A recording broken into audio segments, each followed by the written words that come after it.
नमस्कार दोस्तों। टेंस बनाने की प्रक्रिया में हम लोग आज शुरू करेंगे प्रेजेंट टेंस से। प्रेजेंट टेंस यानी वर्तमान काल।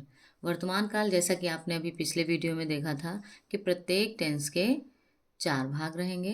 तो जब हम प्रेजेंट टेंस पढ़ेंगे तो इसमें भी हम 4 भागों को पढ़ेंगे। आज इसमें पहली कड़ी है, पहला नंबर है प्रेजेंट इंडेफिनिट टेंस का। इसे हैबिचुअल प्रेजेंट भी कहते हैं।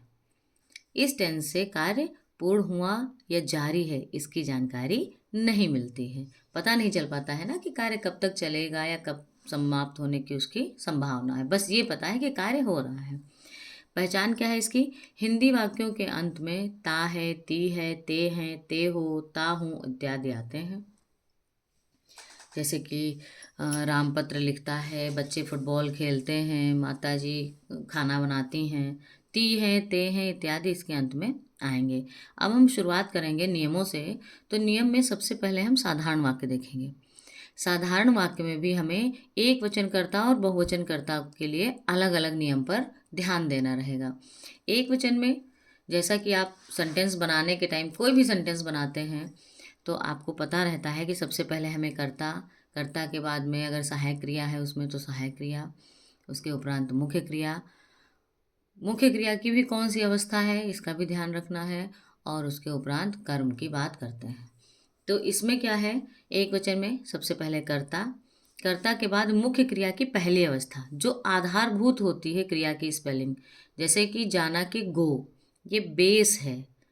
तो जो बेस यानी उसको हम कहेंगे पहली अवस्था। पहली अवस्था में एस या ई एस को हमें ऐड ऑन करना है, जोड़ देना है। उसके बाद में कर्म। बहुवचन में है वैसे ही, बस इसमें कर्ता, कर्ता के बाद मुख्य क्रिया की पहली अवस्था बस। उसके बाद में एस या ई एस को नहीं जोड़ना है और कर्म लिख देना है। अगर आप उदाहरण देखें तो सबसे पहले हम सिंगुलर का उदाहरण देखेंगे, एक वचन का उदाहरण देखेंगे। राम पत्र लिखता है।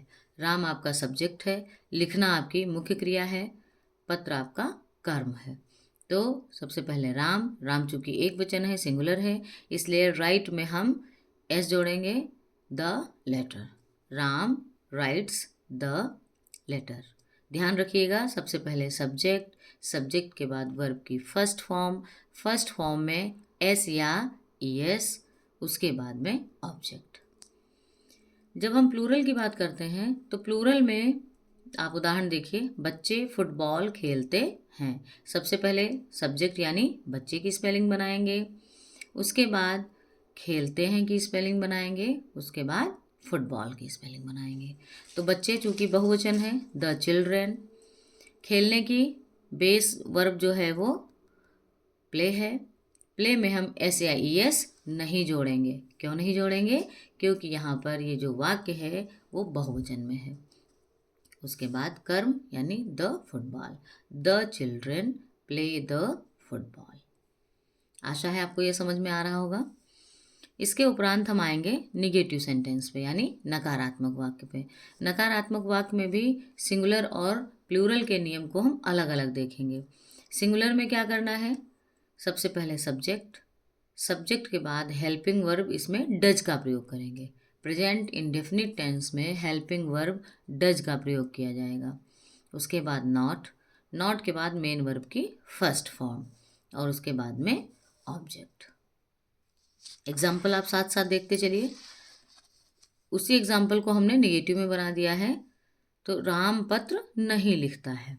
सबसे पहले subject Ram, then helping verb does, then not, then main verb की first form write, then object. Ram does not write the letter. Plural में अगर आएंगे तो प्लूरल में भी सब्जेक्ट, सब्जेक्ट के बाद इसमें हेल्पिंग वर्ब डू का प्रयोग करेंगे। ध्यान रखिएगा, सिंगुलर में हेल्पिंग वर्ब डज का प्रयोग करेंगे, जबकि प्लूरल में हेल्पिंग वर्ब डू का प्रयोग करेंगे। After that not, then main verb की first form and then object. ऊपर वाला ही एग्जाम्पल हम देखेंगे, बच्चे फुटबॉल नहीं खेलते हैं। तो the children do not play the football, the children do not play the football. I hope आपको समझ में आ रहा होगा। अब एक सेंटेंस आता है जिसमें आप नहीं का प्रयोग करते हैं, लेकिन नहीं के साथ में कभी का भी प्रयोग करते हैं। जैसे कि राम कभी पत्र नहीं लिखता है, बच्चे फुटबॉल कभी नहीं खेलते हैं। अब देखिए सेंटेंस में आ रहा है कभी नहीं। तो दोस्तों इस बात का आपको खास ध्यान रखना है कि जब कभी कभी नहीं का प्रयोग आएगा, वहाँ पर आप हेल्पिंग वर्ब और नॉट इसका प्रयोग नहीं करेंगे। क्या करेंगे? अगर आपका सेंटेंस सिंगुलर फॉर्म में है तो आप क्या करेंगे? वहाँ पर नेवर लिखेंगे और नेवर के बाद मेन वर्ब की फर्स्ट फॉर्म में एस या ई एस जोड़ेंगे। हाँ, ध्यान रखिएगा, ये आपने कब जोड़ा था? जब आपका सेंटेंस अफर्मेटिव था, तब आपने मेन वर्ब की फर्स्ट फॉर्म में एस या ई एस ऐड ऑन किया था। सेम वही प्रोसेस आप दोहराएंगे नेवर वाले सेंटेंस में, कि सिंगुलर फॉर्म में आप सब्जेक्ट के बाद कभी नहीं के लिए कोई हेल्पिंग वर्ब नहीं, नॉट नहीं, सीधा नेवर का प्रयोग करेंगे और वर्ब की फर्स्ट फॉर्म में एस या ई एस का प्रयोग करेंगे, देन ऑब्जेक्ट लिखेंगे। जबकि प्लूरल में क्या करेंगे? प्लूरल में भी नेवर का प्रयोग करेंगे कभी नहीं के लिए, इसमें भी कोई हेल्पिंग वर्ब नहीं, नॉट का प्रयोग नहीं, और एज इट इज वर्ब की first form then object. The children never play the football. Singular में Ram never writes the letter. ठीक है, इसके बाद में हम आएंगे सेंटेंस के लास्ट वाले फॉर्म पे, यानी इंट्रोगेटिव सेंटेंस पे। प्रश्नवाचक वाक्य दोस्तों दो प्रकार के होते हैं। एक ऐसे वाक्य होते हैं जिसमें हिंदी वाक्यों में हम क्या से वाक्य की शुरुआत करते हैं, जैसे कि क्या राम पत्र लिखता है, क्या बच्चे फुटबॉल खेलते हैं। इनको मेनली हम बोलते हैं yes no type sentence. Yes no type sentence क्यों बोलते हैं? वो हम इसलिए बोलते हैं क्योंकि इन सेंटेंसेस का एक एक ही जवाब निकलेगा, या तो हाँ निकलेगा या तो ना निकलेगा।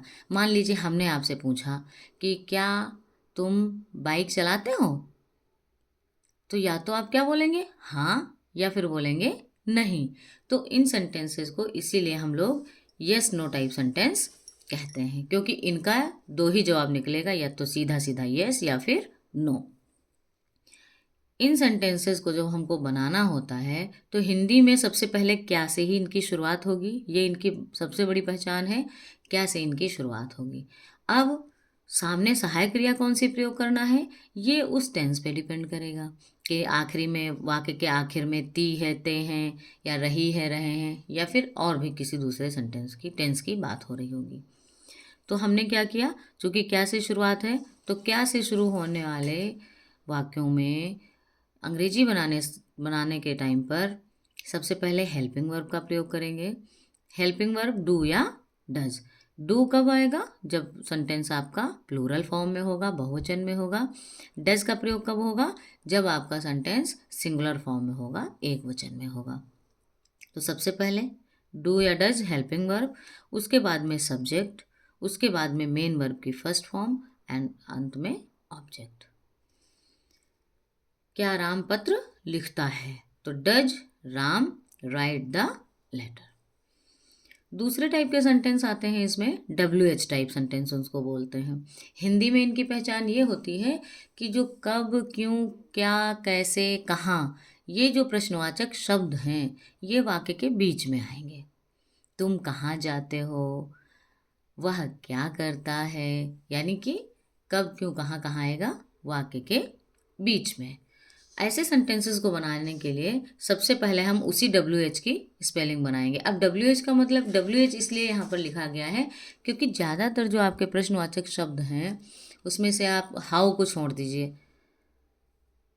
इसके अलावा जो भी शब्द हैं आपके वाट, वेयर, वाई, ये जो हैं वो डब्ल्यू एच से ही मेनली शुरू हो रहे हैं। डब्ल्यू एच सब में कॉमन है, इसीलिए यहाँ पर डब्ल्यू एच उनको लिख दिया जाता है। तो सबसे पहले प्रश्नवाचक शब्द की अंग्रेजी बनाएंगे जो भी दिया हुआ है, उसके उपरांत सिंगुलर या प्लूरल सेंटेंस के अकॉर्डिंग डू या डज का प्रयोग करेंगे, then subject, then main verb की फर्स्ट फॉर्म, देन ऑब्जेक्ट। एक बात और ध्यान रखिएगा दोस्तों, अगर इसके साथ में नहीं का भी प्रयोग आएगा, तुम बाजार क्यों नहीं जाते हो, तब आप क्या करेंगे? सबसे पहले WH, then helping verb, then subject, then not. Subject और मेन वर्ब के बीच में आप क्या लगा देंगे? नॉट, और बाकी सेंटेंस उसी के अकॉर्डिंग बना लेंगे। देखिए यहाँ पर हम एग्जाम्पल देखेंगे। क्या राम पत्र लिखता है? Does Ram write the letter? क्या बच्चे फुटबॉल खेलते हैं? Do the children play football? अब सेकंड वाला WH टाइप वाला देख लीजिए। राम पत्र कब लिखता है? When does Ram write the letter? बच्चे फुटबॉल कहाँ खेलते हैं? Where do the children play the football? तुम स्कूल क्यों नहीं जाते हो? तो why do you not go to school? इस तरह से आप देखिए, मैंने सारे एग्जाम्पल्स दे दिए हैं और मैं कोशिश करूँगी कि इसकी PDF भी आपको उपलब्ध हो जाए। और ये आपको कैसा लगा, ये सेशन आपको कैसा लगा? आज हमने प्रेजेंट इंडेफिनिट टेंस पर बात की है। आप हमें कमेंट्स के माध्यम से ज़रूर बताइएगा। जहाँ कहीं कोई फॉल्ट लग रही हो, कोई दिक्कत आ रही हो, आप हमें ज़रूर उससे इन्फॉर्म करिए, और ताकि हम अपने आप को बेहतर बना सकें और आपको बेहतर तरीके से समझा सकें। ऐसे ही अपना प्यार बनाए रखिए। Thank you.